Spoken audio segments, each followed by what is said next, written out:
Stať sa vojakom elitnej jednotky nie je len o sile.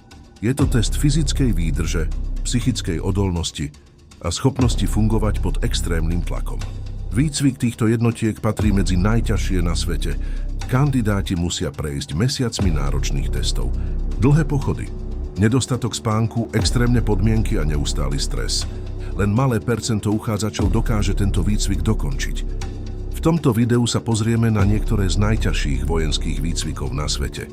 Jedným z najznámejších a najnáročnejších výcvikov na svete je výcvik amerických Navy SEALs.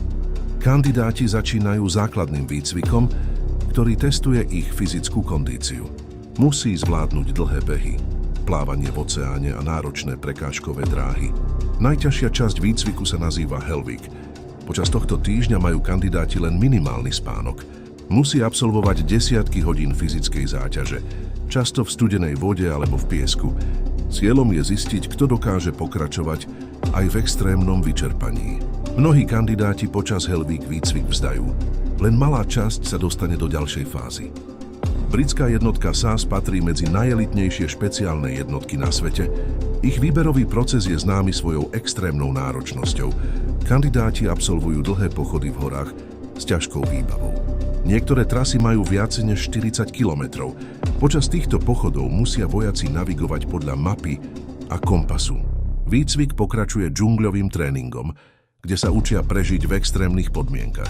Záverom je simulovaný výsluch, ktorý testuje psychickú odolnosť kandidátov. Ruské špeciálne jednotky Specnaz sú známe tvrdým a intenzívnym výcvikom. Kandidáti musia zvládnuť bojové tréningy, extrémnu fyzickú záťaž a simulácie bojových situácií. Výcvik zahŕňa boj zblízka, strelecké cvičenia a taktické operácie. Cieľom je pripraviť vojakov na operácie v rôznych prostrediach, od mestského boja až po operácie v divočine. Francúzska jednotka GIGN patrí medzi najlepšie protiteroristické jednotky na svete. Ich výcvik zahŕňa extrémne náročné strelecké testy a taktické operácie. Kandidáti musia preukázať presnosť, disciplínu a schopnosť reagovať v kritických situáciách. Jednotka je špecializovaná na zásahy proti terorizmu a záchranu rukojemníkov. Izraelské špeciálne jednotky patria medzi najskúsenejšie na svete. Ich výcvik zahŕňa boj v mestskom prostredí, taktické operácie a extrémne fyzické testy. Vojaci musia byť pripravení na rýchle rozhodovanie v nebezpečných situáciách. Výcvik je zameraný na disciplínu, tímovú spoluprácu a strategické myslenie. Elitné vojenské jednotky patria medzi najlepšie vycvičené na svete. Ich výcvik je extrémne náročný a vyžaduje roky prípravy.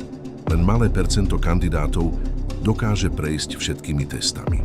Práve preto sú tieto jednotky schopné vykonávať operácie, ktoré by boli pre bežných vojakov nemožné. Výcvik, disciplína a odhodlanie robia z týchto vojakov jedných z najelitnejších profesionálov na svete.